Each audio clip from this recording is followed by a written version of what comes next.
وقد فاز فوزا عظيما. أما بعد، جماعة المسلمين rahimani wa rahimakumullah. Alhamdulillah, kita bersyukur kepada Allah Subhanahu wa taala atas segala limpahan karunia yang diberikan kepada kita. Kenikmatan yang tak terhingga, kenikmatan yang tak mampu bagi kita untuk menghitungnya. Allah Subhanahu wa taala berfirman, "Wa in ta'uddu ni'matallahi la tuhsuha." Sekiranya kalian menghitung nikmat-nikmat Allah Subhanahu wa taala, maka kalian tidak akan mampu untuk menghitungnya. Begitu banyak nikmat Allah Subhanahu wa taala. Nabi sallallahu alaihi wasallam menyebutkan, seandainya hanya ada tiga nikmat dari Allah Subhanahu wa taala, maka itu merupakan nikmat yang sangat luar biasa.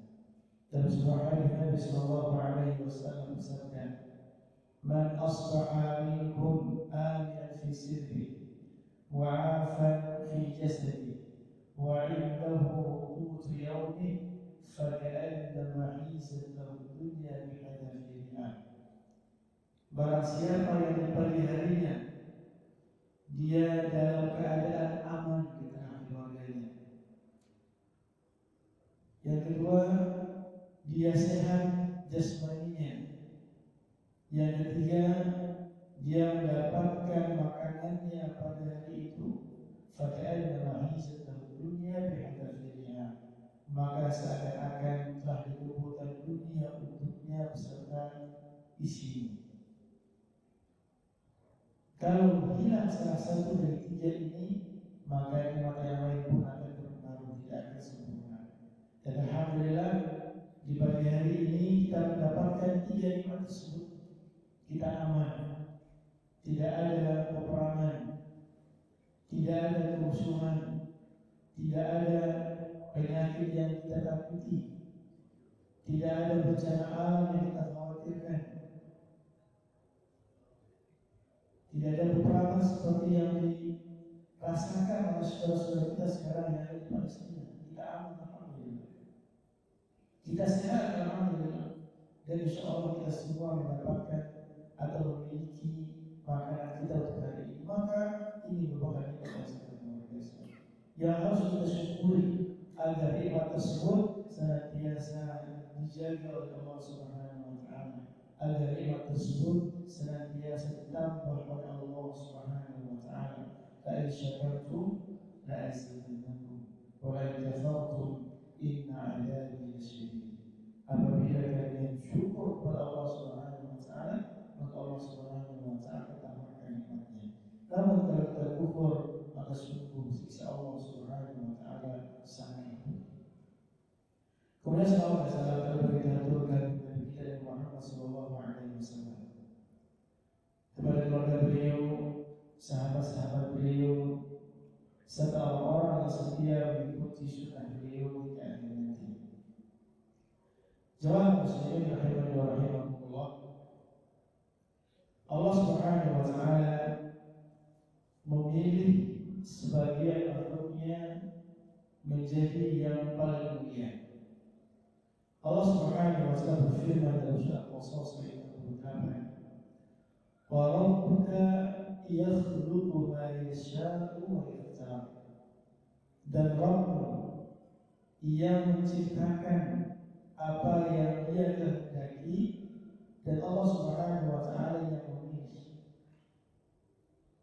Nabi yang terbaik dari sekian banyak nabi adalah Nabi Muhammad sallallahu alaihi wasallam.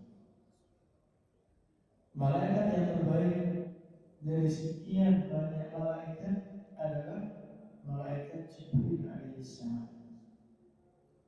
Tempat yang terbaik di dunia ini ada Makkah, ada Madinah, di tanah suci.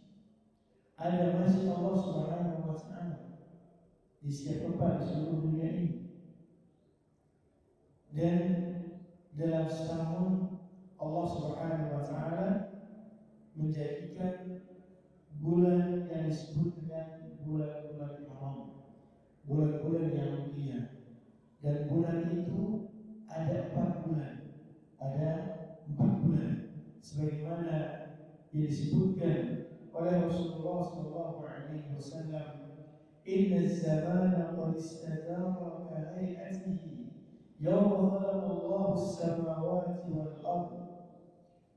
Sesungguhnya waktu telah berbalik sebagaimana yang Allah ciptakan ketika Allah Subhanahu wa taala menciptakan langit dan bumi. As-sanatu 12 syahra. Satu tahun itu terdiri dari 12 bulan. Minha arba'atun hurum. Dari 12 bulan tersebut ada 4 bulan yang disebut dengan bulan haram. Bulan yang mulia. Apa saja itu? Thalath mutawaliyat, Dzulqa'dah wa Dzulhijjah wal Muharram. Ada 3 bulan yang berurutan. Ada 3 bulan yang berurutan itu Dzulqa'dah, Dzulhijjah dan Al-Muharram. Wa Rajab alladhi baina Jumadah wa Sya'ban. Dan bulan Rajab. Dan Rajab ini adalah bulan antara Jumadil Awal, Rabiul Tsani dan Sya'ban. Berarti itu ada 4 bulan yang disebutkan oleh Allah Subhanahu wa taala sebagai bulan haram, yaitu Dzulqa'dah, Dzulhijjah, Muharram dan Rajab. Dan di bulan ini Allah Subhanahu wa taala spesialkan 4 bulan ini. Allah Subhanahu wa taala muliakan. Di dalam surat At-Taubah dan ayat 36, Allah Subhanahu wa taala berfirman, "Inna 'iddatasy-syuhuri 'inda Allah 12 syahran fi kitabillah yawma khalaqas samawati wal ardh minha arba'atun hurum dzalika ad-dinul qayyim fala tadhlimu fihinna anfusakum." Sesungguhnya jumlah bulan di sisi Allah Subhanahu wa taala ada 12 bulan. Sebagaimana dicatatkan Allah di kitab Allah Subhanahu wa taala, di hari Allah Subhanahu wa taala menciptakan langit dan bumi. Dan 4 bulan dari 12 bulan tersebut adalah bulan haram. Fala tadhlimu fihinna anfusakum. Allah ingatkan kita supaya kita tidak menzalimi diri kita pada bulan-bulan tersebut. Secara umum apa maksud menzalimi di sini? Itu melakukan kemaksiatan. Karena pada hakikatnya orang yang melakukan kemaksiatan dia telah menzalimi dirinya sendiri. Dia telah menzalimi dirinya sendiri. Secara umum 12 bulan ini kita tetap tidak boleh melakukan kemaksiatan. Dan 4 bulan ini lebih ditekankan lagi, artinya dosa yang kita lakukan di bulan-bulan ini akan dilipat gandakan dosanya oleh Allah Subhanahu wa taala. Kemaksiatan yang kita kerjakan di bulan-bulan, di 4 bulan ini itu dilipat gandakan dosanya oleh Allah Subhanahu wa taala. Dan disebutkan oleh para ulama yang telah berkafir Allah taala. Dari pemilihan 4 bulan ini ada Dzulqa'dah, Dzulhijjah, Muharram dan Rajab. Itu untuk memberikan keamanan bagi orang-orang yang melaksanakan ibadah haji. Di zaman dulu Allah Subhanahu wa taala tetapkan bahwasanya di 4 bulan ini tidak boleh berperang. Seperti kita tahu bahwasanya zaman dahulu, zaman jahiliyah, peperangan itu biasa. Orang perang itu biasa. Tetapi Allah Subhanahu wa taala tetapkan bahwasanya tidak boleh berperang di 4 bulan ini. Tidak boleh berperang di 4 bulan ini. Kenapa tidak boleh berperang di bulan Dzulqa'dah? Karena orang-orang sedang berdatangan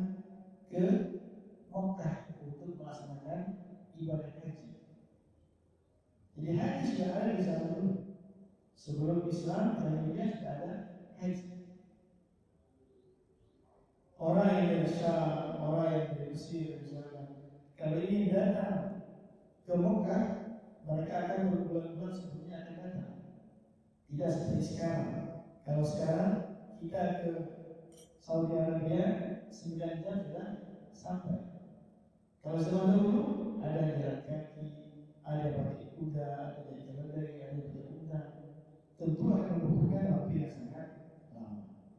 Maka 1 bulan sebelum dilaksanakannya ibadah haji, orang-orang diberikan keamanan, tidak boleh berjalan di sini. Itu dulu kelupaan. Ada Dzulhijjah, itu adalah pelaksanaan ibadah haji. Dzulhijjah pelaksanaan ibadah haji. Oleh karenanya tidak ada peperangan di sini.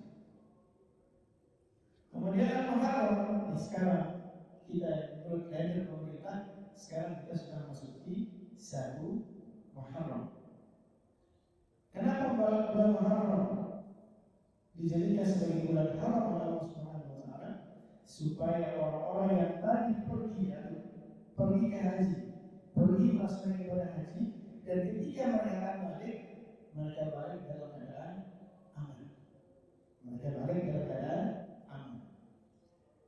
Kemudian kenapa raja sendiri dia?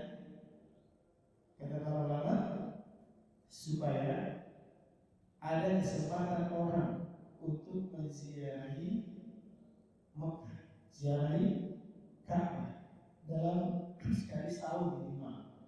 Karena raja ini di pertengahan tahun, jadi di pertengahan tahun orang bisa pergi untuk melaksanakan umrah, untuk ziarah ke Mekah, dan mereka ketika melaksanakan ziarah ke Mekah, ziarah ke Masjidil Haram, ziarah ke Ka'bah, mereka pulang pergi dalam keadaan aman. Ini dia keutamaan pertama dari bulan Al-Muharram. Bahwasanya bulan Muharram adalah salah satu dari bulan haram. Bahkan para ulama berselisih dari 4 bulan ini mana bulan yang paling baik. Dari 4 bulan ini mana bulan yang paling baik. Sebagai ulama mengatakan yang terbaik adalah bulan Al-Muharram. Ini keutamaan yang pertama. Keutamaan yang kedua, bahwasanya Allah Subhanahu wa taala menisbatkan diri Allah Subhanahu wa taala kepada bulan Muharram. Bulan Allah Al-Muharram. Ketika Allah Subhanahu wa taala menisbatkan diri Allah Subhanahu wa taala kepada makhluknya, ini menunjukkan bahwasanya makhluk tersebut adalah makhluk yang spesial. Sebagai rumah Baitullah berarti adalah Ka'bah. Ini adalah istimewaan Ka'bah.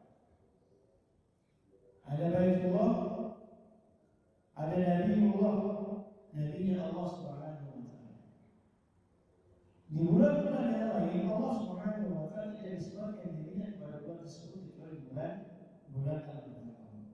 Nabi sallallahu alaihi wasallam bersabda, sebagaimana diriwayatkan oleh Abu Dzar radhiyallahu anhu, beliau mengatakan, "Sa'altu Nabi sallallahu alaihi wasallam ayyul laili khairun wa ayyul syahri wa ayyul ashhuri afdal." Abu Dzar mengatakan, aku bertanya kepada Rasulullah sallallahu alaihi wasallam, dari waktu malam mana waktu yang paling baik? Di malam hari mana waktu yang terbaik? Dan dari 12 bulan mana bulan yang paling mulia? Allah sallallahu alaihi wasallam, Nabi sallallahu alaihi wasallam bersabda, khairul laili jawfuhu. Sebaik-baik malam adalah di pertengahan malam. Sebaik malam adalah di pertengahan malam. Di sebelah beribadah kepada Allah Subhanahu wa taala. Di sebelah kita melaksanakan tahajud salat malam menghadap kepada Allah Subhanahu wa taala. Wa afdalul ashhuri syahrullah alladzi tad'unahu al-Muharram. Nabi mengatakan, dan bulan yang paling baik, bulan yang paling mulia adalah bulan Syahrullah, bulan Allah yang kalian sebut dengan bulan Al-Muharram. Kata Ibnu Rajab, maksud bisa jadi Muharram menjadi terbaik itu setelah Ramadan. Terbaik dari bulan-bulan haram adalah bulan Al-Muharram. Jadi ketika Allah Subhanahu wa taala menisbatkan dirinya kepada makhluknya, ini menunjukkan bahwasanya makhluk tersebut adalah makhluk yang istimewa. Ketika Allah Subhanahu wa taala menisbatkan diri Allah Subhanahu wa taala kepada Muharram, ini menunjukkan bahwasanya Muharram tersebut adalah bulan yang istimewa. Kemudian kita berpikir bahwasanya puasa di bulan Muharram adalah puasa terbaik setelah puasa Ramadan. Kita sepakat semua bahwasanya puasa yang terbaik adalah puasa di bulan Ramadan karena dia adalah bagian dari rukun Islam yang wajib harus dilaksanakan oleh setiap muslim yang balik, muslim yang berakal dan sadar wajib yang lain. Dan urutan yang kedua adalah berpuasa di bulan Muharram. Nabi sallallahu alaihi wasallam ditanya, "Ayyu sholati afdal ba'da al-maktubah?" Wahai Rasulullah, salat yang paling baik, salat yang paling mulia setelah salat fardu, salat wajib. Wa ayyu siyami afdal ba'da syahri Ramadan? Dan beliau juga ditanya, puasa yang paling afdal setelah puasa di bulan Ramadan. Faqala sallallahu alaihi wasallam, Nabi sallallahu alaihi wasallam bersabda, afdal salati ba'da salati al-maktubah as-salatu fi jawfil lail. Salat yang terbaik setelah salat fardu adalah salat di tengah malam. Itu salat tahajud. Wa afdalu siyami ba'da syahri Ramadan siyamu syahrillahi Muharram.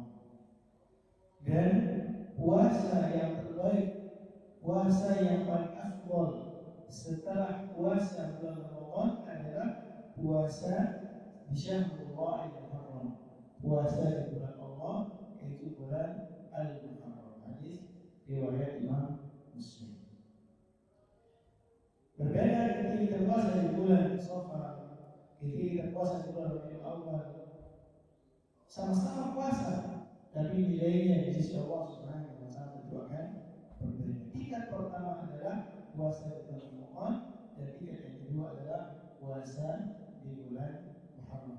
Ketika Allah Subhanahu wa taala melebihkan, menspesialkan puasa di bulan Muharram, tidak di bulan yang lainnya, ini menunjukkan bahwasanya bulan Muharram adalah bulan yang spesial, bulan yang sangat mulia, bulan yang utama. Kemudian yang kedua, Muslimin rahimahullah, di bulan Muharram ini terdapat satu hari yang disebut dengan hari Asyura yang tidak ada di bulan yang lainnya. Di dalam bulan Muharram ini ada satu hari yang disebut dengan Asyura, yaitu pada tanggal 10 dari bulan Al-Muharram. Nabi sallallahu alaihi wasallam menyebutkan bahwasanya di bulan tanggal 10 ini Allah Subhanahu wa taala pernah memenangkan kaum muslimin. Di tanggal 10 ini Allah Subhanahu wa taala tampakkan kebenaran. Kapan itu? Dahulu di zamannya Nabi Musa alaihissalam. Disebutkan dari Ibnu Abbas radhiyallahu anhu, anna Rasulullah sallallahu alaihi wasallam qadima al-Madinah fawajada al-yahuda siyama. Nabi sallallahu alaihi wasallam ketika datang ke kota Madinah, ketika beliau awal hijrah, di awal beliau hijrah, beliau mendapati orang-orang Yahudi berpuasa pada tanggal 10 tersebut. Yaum Asyura pada tanggal 10 di bulan Muharram, Nabi sallallahu alaihi wasallam melihat orang-orang Yahudi berpuasa. Faqala lahu Rasulullah sallallahu alaihi wasallam, "Ma hadha al-yawm alladhi tasumuna?" Kemudian Nabi Shallallahu Alaihi Wasallam bertanya, puasa apa ini? Kenapa kalian puasa pada tanggal 10 bulan Muharram? Faqalu hadha yawmun 'azim anjallahu fihi Musa wa qaumahu wa gharraqa Fir'aun wa qaumahu. Mereka mengatakan, ini adalah bulan yang sangat agung. Kenapa bulan sangat agung? Karena di hari ini, tanggal 10 Muharram ini, Allah Subhanahu wa Ta'ala selamatkan Nabi Musa dari Fir'aun.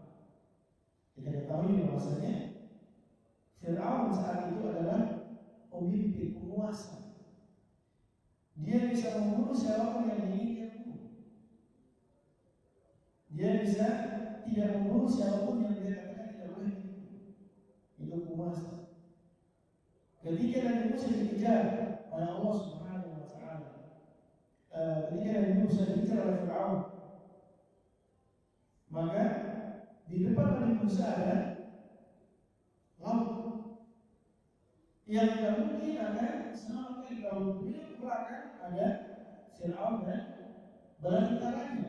Kalau maju ada laut merah. Allah perintahkan Nabi Musa untuk memukul laut tersebut kemudian menjadi jalan, sehingga Nabi Musa dan kaum beliau selamat.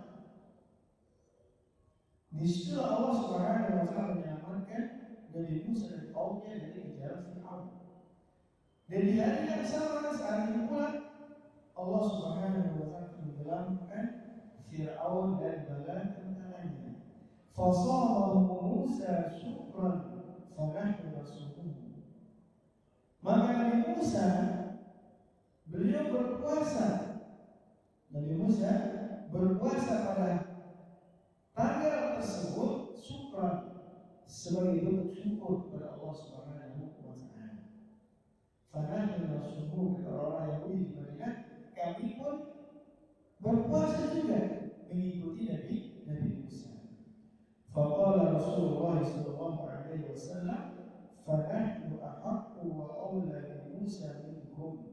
Fasama Rasulullah sallallahu alaihi wasallam wa amara bisyamihi. Maka Nabi sallallahu alaihi wasallam bersabda, kamilah lebih berhak untuk mengikuti Nabi Musa, karena syariat atau agama yang dibawa oleh Nabi Muhammad sallallahu alaihi wasallam sama dengan yang dibawa oleh Nabi Musa, sama-sama dari Allah Subhanahu wa Ta'ala. Orang Yahudi hanya mengambil sebagian dari ajaran Nabi Musa. Beliau mengatakan kita lebih berhak untuk mengikuti Nabi Musa, karena ajaran beliau, akidah beliau sama dengan akidah kita. Islam yang beliau bawa sama dengan Islam yang dibawa oleh Muhammad SAW. Hanya berbeda syariatnya saja. Saja.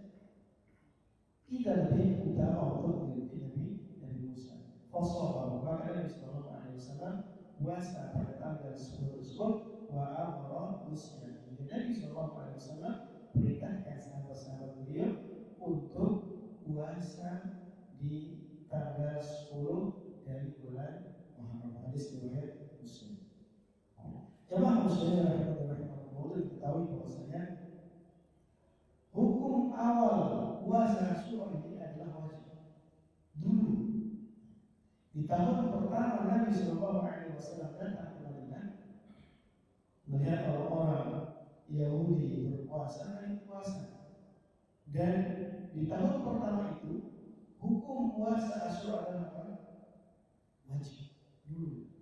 Sebelum diwajibkan puasa Ramadan, maka kaum muslimin sahabat Nabi Sallallahu Alaihi Wasallam mereka harus berpuasa di bulan tanggal 10 dari bulan Al-Muharram. Sebagaimana hadis yang diriwayatkan dari Nabi Sallallahu Alaihi Wasallam dari Sahabat Abu Bakar radhiyallahu anhu, Nabi Sallallahu Alaihi Wasallam rajulan min aslam an adana fi nas anna man kana akala falyasum baqiyata yawmihi wa man lam yakul akal falyasum fa inna al-yawma yawma Ashura. Muttafaqun alaih. Nabi Sallallahu Alaihi Wasallam telah memerintahkan seseorang dari Bani Aslam untuk menyeru. Apa seruannya? Barang siapa yang puasa hari, barang siapa yang sudah makan hari ini, barang siapa yang sudah makan hari ini, yang sudah sarapan hari ini, maka telah dilanjutkan dengan berpuasa. Misalkan kalau di pagi hari ada orang yang sudah makan misalnya ini, maka adalah dia teruskan puasanya. Jangan dia makan lagi sampai terbenamnya matahari. Walau lebih mengajar pada Rasul, apalagi yang belum makan sama sekali, dalamnya berpuasa pada hari itu. Fa'inna yawma Asyura, karena sesungguhnya hari ini adalah hari Asyura. Barulah di tahun kedua Nabi Sallallahu Alaihi Wasallam di Madinah diwajibkan untuk puasa bulan Ramadan. Setelah datang bulan Ramadan, maka puasa Asyura tidak lagi menjadi wajib, akan tetapi menjadi sunnah. Jadi sunnah. Apa keutamaan bulan Asyura? Apa keutamaan hari Asyura? Apa keutamaan puasa di bulan di tanggal 10 ini? Disebutkan oleh para ulama setidaknya ada 3 atau 4 keutamaan. Yang pertama, puasa pada tanggal 10 dari bulan Muharram ini, dosa-dosa kita yang setahun yang lalu akan dihapuskan oleh Allah Subhanahu wa Ta'ala. Puasa satu hari, apa bonusnya? Bonusnya adalah dosa kita setahun yang lalu akan dihapus oleh Allah Subhanahu wa Ta'ala. Kalau sekarang kita tanggal 1, berarti hari Selasa. Begitu. Berarti hari Selasa depan itu tanggal 10 Muharram. Disitulah kita disunahkan untuk puasa. Apa pahalanya? Apa ganjarannya? Dosa-dosa kita 1 tahun yang lalu akan dihapuskan oleh Allah Subhanahu wa Ta'ala. Kita berlama dosa-dosa yang dihapus adalah dosa-dosa kecil. Dosa-dosa kecil. Adapun dosa-dosa besar maka harus bertobat kepada Allah Subhanahu wa Ta'ala. Jadi jangan sampai kita sia-siakan kesempurnaan tersebut. Kita semua di sini, semua kita tanpa terkecuali masih pernah jatuh dalam perbuatan dosa. Dan itu adalah sunnatullah. Nabi Sallallahu Alaihi Wasallam bersabda, "Kullu bani Adam khata." Semua manusia pasti berdosa, tidak ada yang suci di antara kita. Mungkin saya lebih baik dosanya daripada jemaah di sini. Semua orang pasti ada kullu bani Adam khata. Karena kita pasti jatuh dalam dosa, maka Allah Subhanahu wa Ta'ala berikan kita waktu-waktu untuk membersihkan dosa tersebut. Salah satunya adalah puasa Asyura, puasa pada tanggal 10 dari bulan Muharram. Diriwayatkan dari Rasul Muslim dari hadits Abu Qatadah Al-Ansari radhiyallahu anhu, anna Rasulullah sallallahu alaihi wasallam su'ila an shaum yaum Arafah faqala bikaffir as-sanah al-madiyah wal baqiyah. Nabi sallallahu alaihi wasallam ditanya tentang puasa di hari Arafah di bulan sebelum Idul Adha kemarin. Lalu ditanya apa ganjarannya? Maka Nabi mengatakan bikaffir as-sanah al-madiyah wal baqiyah. Puasa di hari Arafah menghapuskan setahun dosa setahun yang lalu dan setahun yang akan datang. Wasu'ila an shaumi yaumi Asyura. Dan Nabi sallallahu alaihi wasallam ditanya tentang puasa hari Asyura. Faqala yukaffir as-sanah al-madiyah. Nabi sallallahu alaihi wasallam bersabda, puasa Asyura tersebut ganjarannya adalah Allah Subhanahu wa Ta'ala akan menggugurkan, akan menghapuskan dosa setahun yang sudah kita kerjakan. Itu yang pertama, keutamaan dari puasa Asyura. Yang kedua, anna Rasulullah sallallahu alaihi wasallam kana yatlubu fadlahu 'ala. Nabi sallallahu alaihi wasallam mencari keutamaan bulan, mencari keutamaan puasa Asyura. tidak seperti hari-hari yang lain.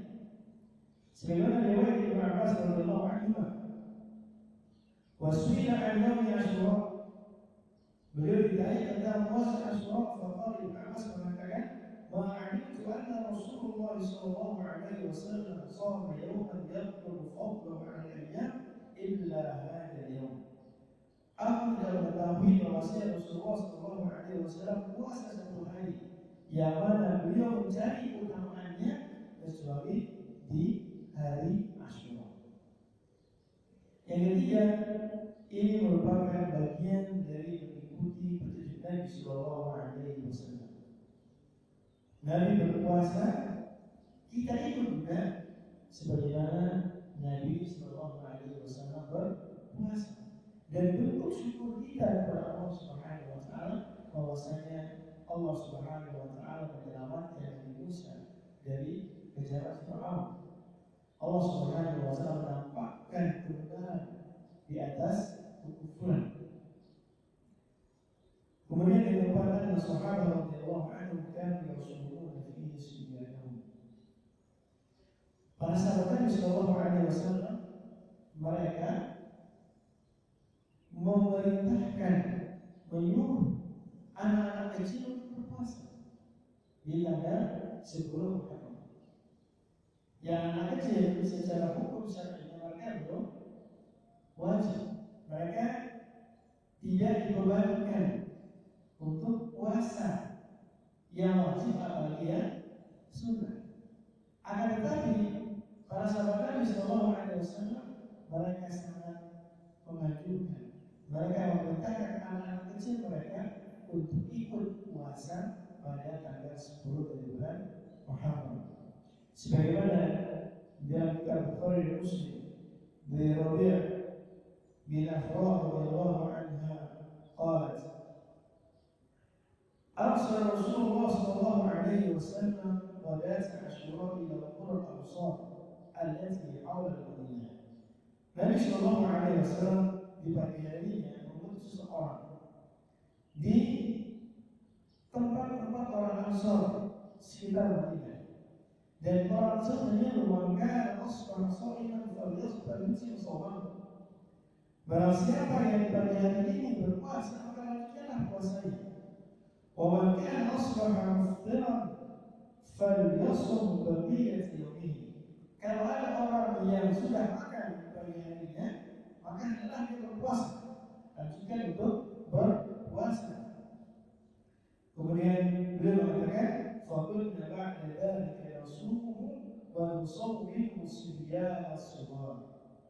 Setelah hari itu, kami pun berpuasa pada tanggal 10 Muharram dan kami perintahkan anak-anak kami untuk melaksanakan puasa. Ketika para sahabat Nabi sallallahu alaihi wasallam mereka perintahkan anak-anak mereka untuk menjalankan puasa ini, menunjukkan bahwasanya puasa ini adalah puasa yang sangat luar biasa. Selain puasa tanggal 10, kita juga disunahkan puasa tanggal 9 yang disebut dengan At-Tasu'a. Puasa tanggal 9. Jadi yang sunnah itu adalah yang sunnah pertama kita tanggal 10. Tapi kita juga dianjurkan untuk puasa pada tanggal 9. Kalau misalkan Asyura itu jatuh pada hari Selasa pekan depan, berarti kita juga disunahkan puasa pada hari Senin.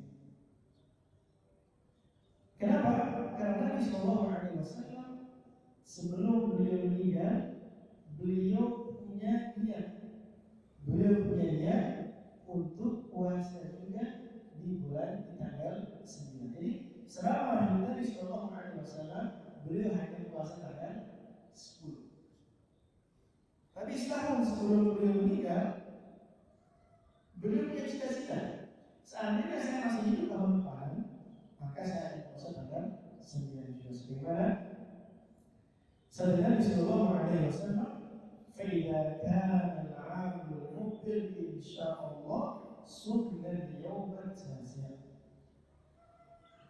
Apabila tahun depan, insyaallah kita akan puasa juga di hari yang ke-9, yaitu hari Taswa. Yang Syafi'i mengatakan yustahabbu shawmu tasi' wal 'ashir jami'an.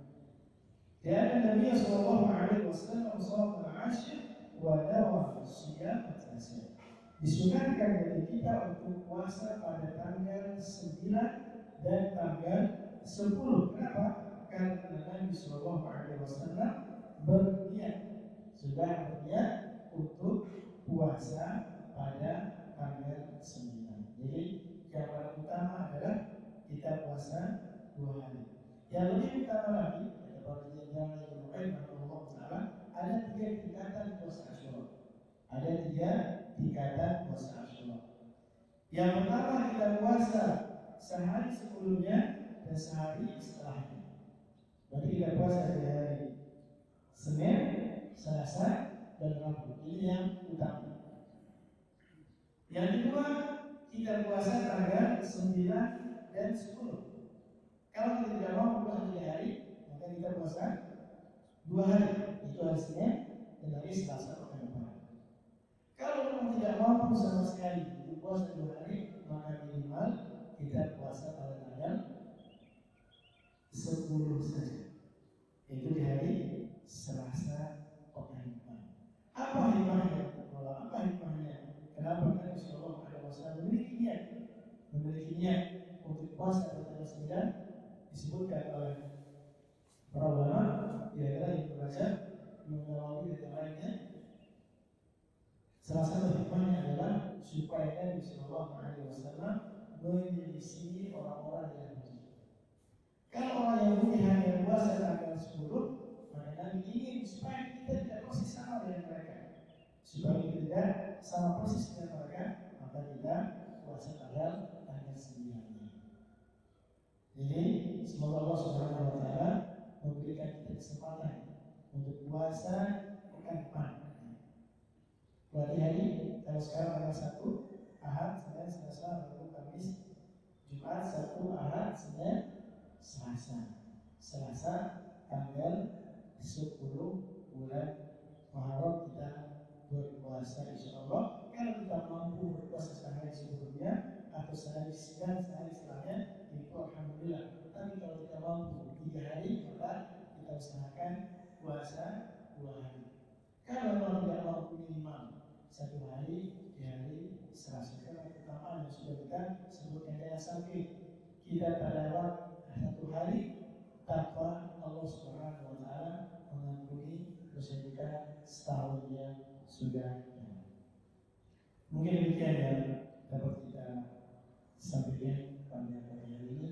Semoga Allah Subhanahu Wa Taala memberikan kita ilmu yang bermanfaat, dan semoga Allah Subhanahu Wa Taala memudahkan kita untuk mengamalkan ilmu yang sudah kita pelajari sebagai doa kita bertemu dengan Allah Subhanahu Wa Taala. Demikian perbicaraan yang kami mohon. Wa subhanallahi alhamdulillahi rabbil alamin. Syukur Allah Ustaz yang telah menyampaikan materi ilmu yang sangat simpel dan bermakna.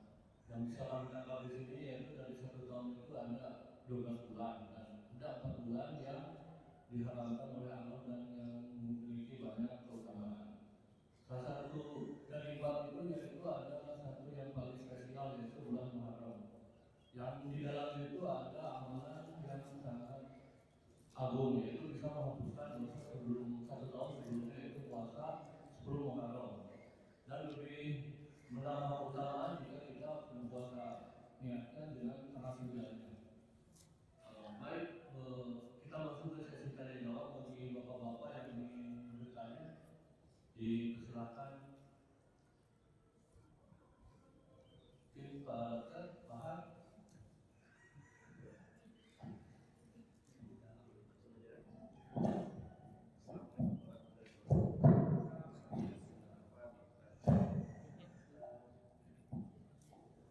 Kalau melihat fadilah puasa Asyura bersama dengan puasa Arafah, lihatnya di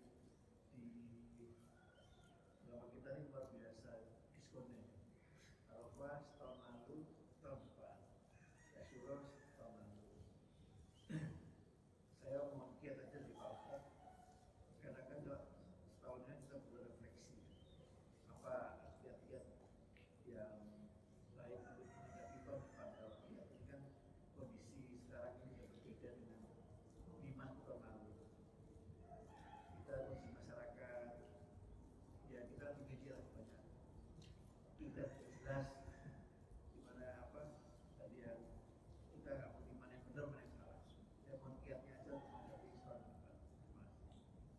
Assalamualaikum. Baik, pesan kalau pertanyaan anda sekalian tadi jawab. Bagaimana PRT?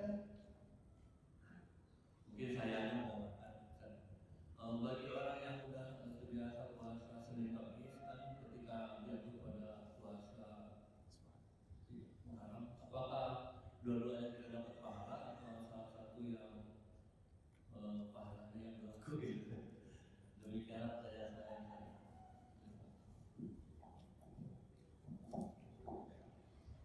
Jazakumullah khairan. Terima kasih banyak atas pertanyaannya. Yang pertama dari tentang bagaimana kita bisa terhindar dari perbuatan dosa. Memang dosa sebenarnya sangat mudah. Kalau zaman dulu, kalau orang berdosa dia harus keluar rumah. Kalau sekarang di dalam rumah pun dia bisa berdosa. Maka di dalam masjid pun dia bisa berdosa. Ini keadaan sekarang seperti itu. Disebutkan oleh Ibnu Qayyim rahimahullah ta'ala ada 20 kiat. Ada khusus 20. Ada 20 kiat supaya kita bisa terhindar dari dosa. Di antaranya adalah kita merawat merasa diawasi oleh Allah Subhanahu. Seandainya itu kita kita ada pada diri kita bahwasanya Allah Maha melihat, Allah Maha mengetahui. Dimanapun kita berada, kapanpun kita berada, Allah melihat, Allah tahu. Jangan sampai kata para ulama, taj'alullah ahwana diri ilaik. Jangan jadikan Allah sebagai yang paling hina melihat. Jangan jadikan Allah adalah yang paling hina ya melihat kita. Maksudnya dari mana? Sekarang kalau kita buka HP, kemudian kita buka konten yang maksiat, kira-kira kalau ada tetangga kita nonton bareng, malu tidak? Malu. Kita punya ART misalnya, kita nonton TV di situ ada maksiat, kira-kira ada ART di situ sama kita, kira-kira malu atau tidak? Kenapa ketika kita di kamar, Allah tidak? Allah tidak? Ya. Kenapa ketika kita bersama ayat kita malu, tapi ketika Allah yang berada kita malu? Itu maksudnya la taj'alullah ahwana billahi. Jangan jadikan Allah sebagai zat yang paling hina yang melihat. Itu dia antaranya. Jadi harus merasa merasa diawasi oleh Allah Subhanahu wa ta'ala. Bahwasanya setiap apa yang kita lakukan dilihat oleh Allah Subhanahu wa ta'ala. Dan setiap yang kita lakukan akan dihisab oleh Allah Subhanahu wa ta'ala. Faman ya'mal mithqala dzarratin khairan yarah wa man ya'mal mithqala dzarratin syarran yarah. Sekecil apapun kebaikan yang kita lakukan di dunia, pasti kita akan temukan di akhirat. Dan sebaliknya, sekecil apapun dosa yang kita lakukan di dunia, maka itu pun akan kita lihat hasilnya. Disebutkan di dalam Al-Quran dalam surat Al-Hakim, dalam surat Al-Kahfi. Ketika orang kafir hari kiamat, mereka melihat semua yang mereka lakukan ada di kitab-kitab mereka, sehingga mereka mengatakan, "Mali hadzal kitab la yughadiru saghiratan wa la kabiratan illa ahsaha." Kita apa ini? Semua yang kita lakukan itu tercatat, baik kecil maupun besar semuanya tercatat. Dan kita harus yakini bahwasanya semuanya akan bisa oleh Allah Subhanahu wa ta'ala. Dan di akhirat kelak ada dua, ada surga, ada neraka. Ada surga, ada neraka. Kalau perbuatan kita baik, maka akan dapat surga. Tapi kalau buruk dosa, maka ganjarannya adalah neraka. Sekarang kita pilih, Allah berikan kita akal, Allah berikan kita hati nurani, kita pilih. Kita mau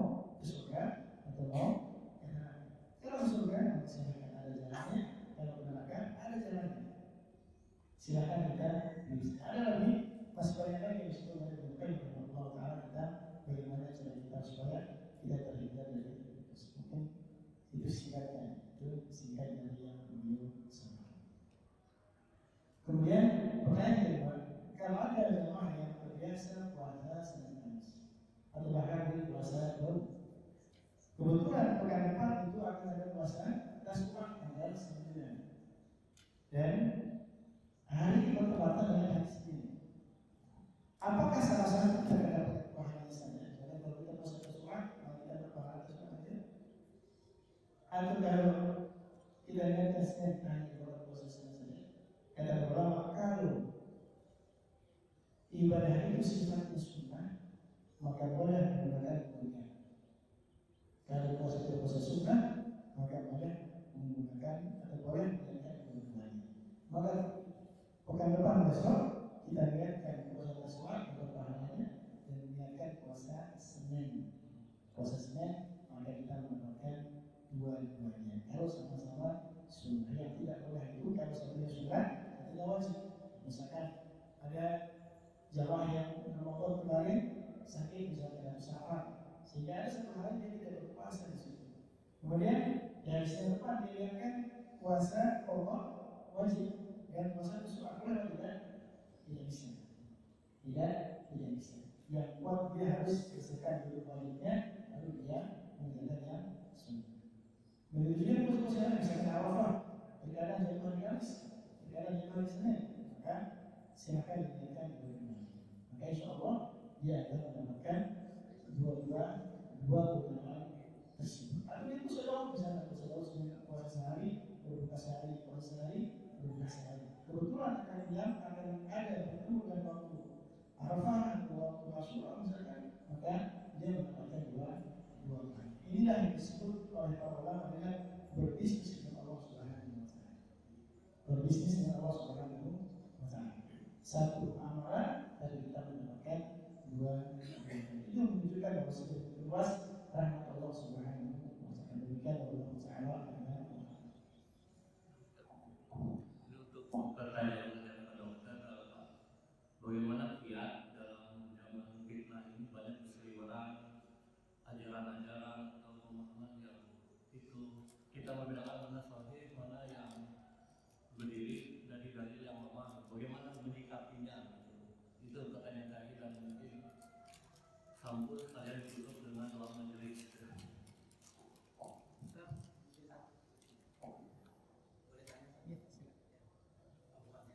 Assalamualaikum warahmatullahi wabarakatuh. Saya Ridwan, Makin Ilmu. Jadi ada beberapa yang sering menentukan bagaimana kita bersikap dan mana yang kita harus imani. Karena belakangan ini kan ada banyak perbedaan. Contohnya dalam menentukan waktu wukuf di Arafah, waktu kan hanya di Arafah di Mekah itu hari Sabtu. Nah harusnya kan itu 9 Zulhijjah berdasarkan keputusan ini Amir di Mekah, minggunya 10 Zulhijjah kita sholat Idul Adha. Tapi negara kita memutuskan itu hari Senin 17 Juli kemarin itu 10 Zulhijjah. Nah itu kan banyak ibadah atau aturan yang berhubungan dengan syariat Islam yang mengikuti. Contohnya puasa di saat wukuf di Arafah kita puasa, ya kan? Puasa. Nah itu kan kalau memang itu hari Minggu sudah Idul Adha 10 Zulhijjah mengikuti Mekah, wukuf di Arafah hari Sabtunya, kita kan puasa itu sudah haram, Ustaz, karena sudah 10 Zulhijjah di sana. Sementara kita Idul Adhanya hari Senin. Nah begitu juga hari ini. Kalau kita mengikuti kan ternyata kalau mengikuti kalender di Mekah mereka 30 hari Zulhijjahnya, tapi Indonesia 29. Kalau mengikuti yang Idul Adha kemarin.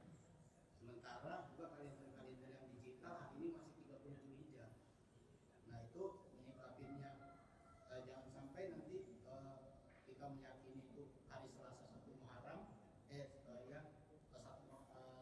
Muharram Asyura, ternyata Asyuranya itu kalau mengikuti Indonesia kan hari Rabu. Nah itu perbedaan itu yang mana kita imani, karena mengikuti syariat yang mengikuti juga seperti yang puasa di 10 Zulhijjah itu kan haram, Ustaz. Tapi mengikuti Indonesia 10 Zulhijjahnya hari Senin. Nah itu minta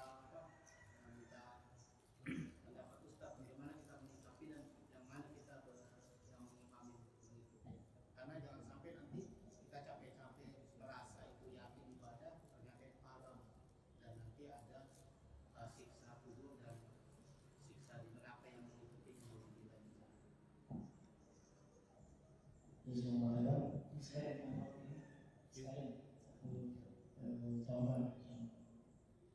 Nabi Sallallahu Alaihi Wasallam bersabda, "Innahu min asyikum fasayara ikhtilafan katsiran." Sesungguhnya orang Nabi Sallallahu Alaihi Wasallam ini kan, fasaya ikhtilafan katsiran.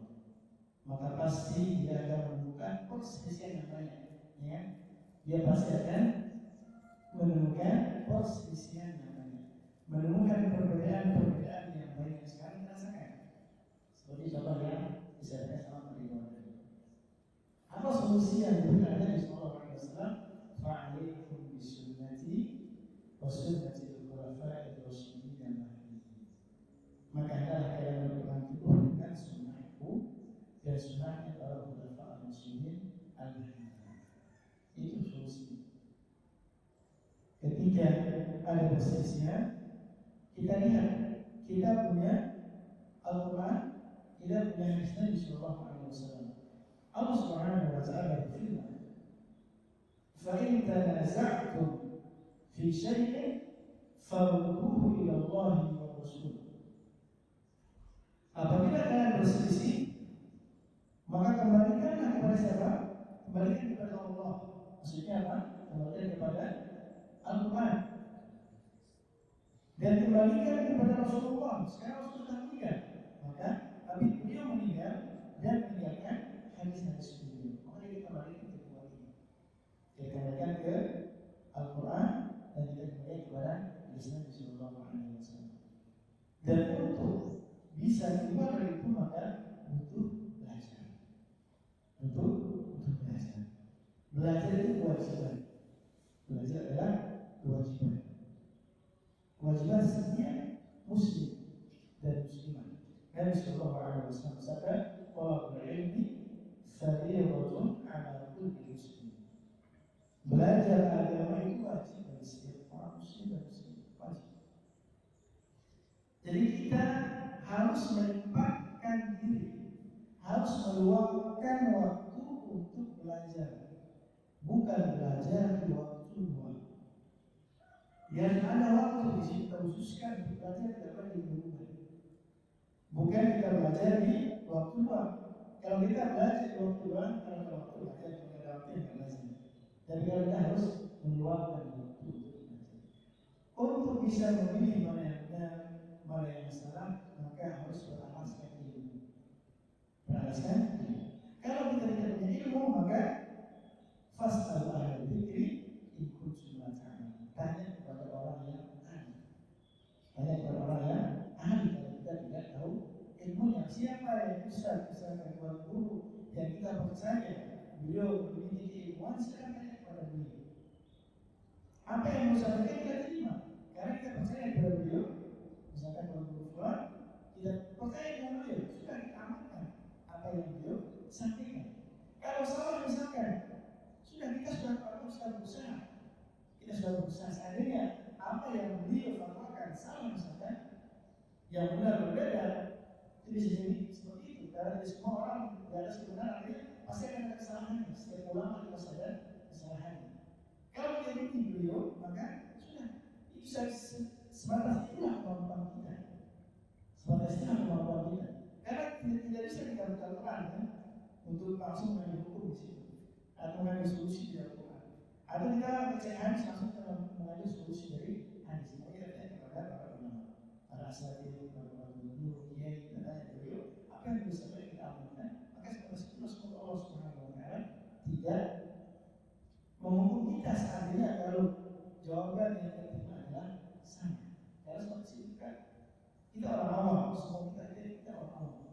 Kita ada ulama yang langsung bisa mengeluarkan hukum dari Al-Quran, langsung bisa mengeluarkan hukum dari hadis Nabi Sallallahu Alaihi Wasallam. Siapa ulama yang kita ikuti, maka kita ambil apa yang kita katakan, kita amal. Tentunya ulama mengatakan ulama, bukan sembarangan ustaz. Kita lihat bagaimana akidahnya, bagaimana manhaj dan seterusnya. Barulah sekarang kita ambil. Kalau dia salah misalnya antara dia dan Allah Subhanahu Wa Taala, itu sudah berlepas diri dari Allah Subhanahu Wa Taala, berlepas diri dari apa yang salah. Kemudian terkait kasus kemarin saya Idul Adha sholat sama istri, anak orang tua dan saudara masih puasa Arafah. Jadi kami berbeda, nah itu yang menjadi padahal satu rumah.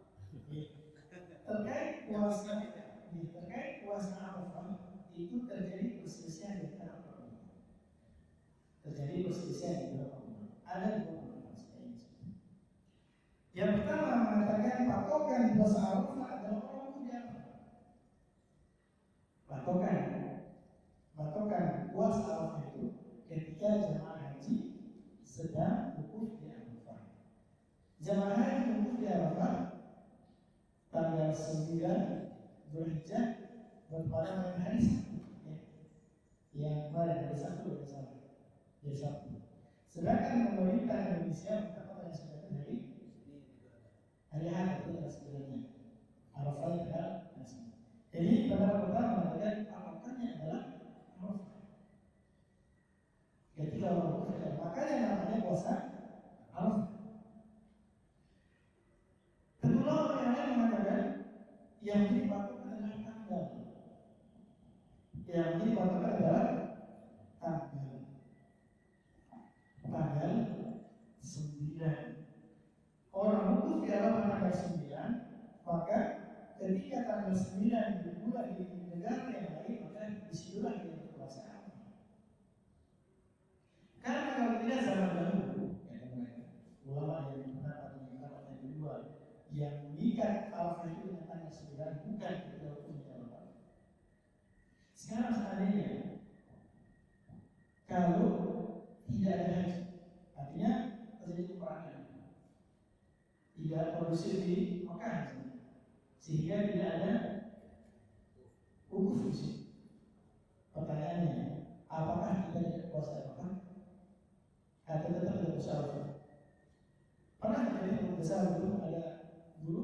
Pernah terjadi tidak ada haji? Karena terjadi COVID masih ada haji, teman, hanya sebatas orang Saudi saja pas COVID itu. Dia dari luar.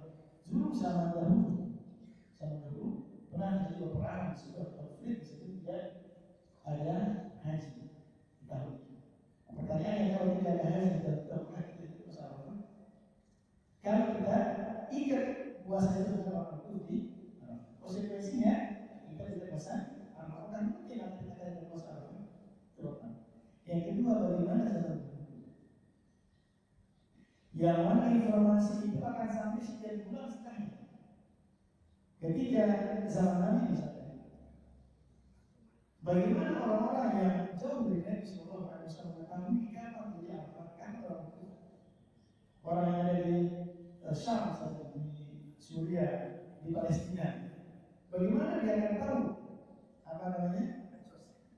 Medsos tidak ada, WA tidak ada, ya, telepon tidak ada. Kuda pun dia akan berbulan-bulan sampai di situ. Selesai orang tua dia akan di situ. Tadi yang saya Mekah yang mengawarkan pada saat itu ternyata pada hari sekian hari ini jatuh. Kemudian utusan ini nanti sana. Jangan-jangan di sana sudah belum tahu selesai. Kan gitu. Sehingga sebagian mengatakan dengan waktu, bukan dengan apa namanya hukum. Karena Islam itu salah satu sifat Islam itu memiliki syamil untuk semua, bukan untuk orang Mekah saja. Salah satu apa namanya karakteristik Islam itu syamil, ambil untuk semua orang, bukan untuk sebagian orang. Kalau kita patokannya dengan tanggal, maka semua orang bisa ikut, semua orang bisa. Tapi kalau patokannya hanya orang wukuf di Arafah, maka ada di zaman dahulu itu ada waktu yang mana orang tidak puasa Arafah, karena mereka tidak tahu kapan terjadi, kapan melaksanakannya wukuf di Arafah. Itu ada dua pendapat para ulama. Yang sendiri pribadi yang menunjukkan kepada yang sesuai dengan tanggal. Sebagian yang juga berpendapat Arafah, artinya ketika orang wukuf barulah kita puasa. Ini perbedaan para ulama, kuat juga perbedaannya. Di antara Syekh Sulaiman Al-Ruqayyah, orang Madinah, beliau dosen di UIN dan beliau juga pengajar di Masjid Nabawi. Beliau mengatakan sesuai dengan hukum. Tapi ulama yang lain juga mengatakan ada. Syekh Shalih Al-Fauzan misalkan, beliau termasuk ulama senior dalam Saudi, beliau berpendapat sesuai dengan tanggal. Sesuai ini khilaf bisa kita katakan, kan, sama-sama kuat pendapatnya, sama-sama kuat. Maka kita harus Menyikapinya bagaimana? Ya sudah tunggu. Kalau ada misalkan satu ustaz punya pendapat A, maka kita maklumi pendapatnya. Karena kita salahkan jangan, tapi sama-sama kuat, sama-sama kuat. Berbeda kalau persisnya itu ada yang satunya menggunakan hadis sahih, satunya hadis sahih, lalu hadis sahihnya tidak disebutkan. Lalu hadis sahihnya tidak disebutkan. Jadi kemarin insya Allah semoga Allah Subhanahu Wa Taala memberikan masing-masing pahala Arafah yang puasa yang satu. Semoga Allah Subhanahu Wa Taala memberikan pahala puasa Arafah dihapus tahun yang lalu dan setahun yang akan datang. Dan yang puasa di hari Ahad kemarin juga sesuai dengan kalender Indonesia, maka semoga Allah Subhanahu Wa Taala juga memberikan ganjaran puasa Arafah. Dan sekarang juga, sekarang ini maka kalau kalau selain Arafah ini seperti Asyura, maka kita menggunakan penanggalan Indonesia. Kita menggunakan penanggalan Indonesia. Allah Taala berkaitan yang punya itu tanggal 1 sekarang. Walau kita ada yang lain berbeda. Itulah salah satu hikmah kata para ulama. Kenapa Nabi Sallallahu Alaihi Wasallam puasanya 2 hari, ingin puasa 2 hari, hari tanggal 9 dan tanggal 10. Siapa tahu dia salah kalender sehingga dia dapat 2 hari. Apalagi kalau kita puasa 3 hari, hari Senin, hari Selasa, hari Rabu, bisa kita pastikan kita akan dapat puasa Asyura. Pasti mau di negara Saudi, mau di Amerika, pasti akan puasa kepada pahala yang dijanjikan oleh Rasulullah SAW akan menghapus yang puasa yang setahun yang sudah ada. Kita puasa itu Nabi Sallallahu Alaihi Wasallam bersabda, sumu yawma tasumun. Puasa kita orang sedang puasa. Artinya untuk kita puasa Asyura ini kita gunakan penanggalan negara kita. Kita gunakan penanggalan negara kita. Kalau negara kita sudah menentukan tanggal 1 sekarang hari ini misalnya tanggal 1, maka kita puasa Asyura ini tanggal di hari Selasa. Tapi kalau misalkan sekarang masuk tanggal 30 misalnya besok mulai tanggal 1 besok Senin, berarti kita puasanya hari tergantung pemerintahan kita. Tapi sepertinya walau tak apakah Menteri Agama mengadakan sidang isbat atau tidak di bulan Muharram, sepertinya tidak. Sepertinya belum ada informasi di Indonesia. Seperti tidak ada. Yang ada itu di bulan Ramadan, Syawal dan Dzulhijjah saja. Adapun Muharram sepertinya menggunakan hisab, langsung menggunakan hisab. Tapi kalender yang memiliki yang memiliki itu tanggal 1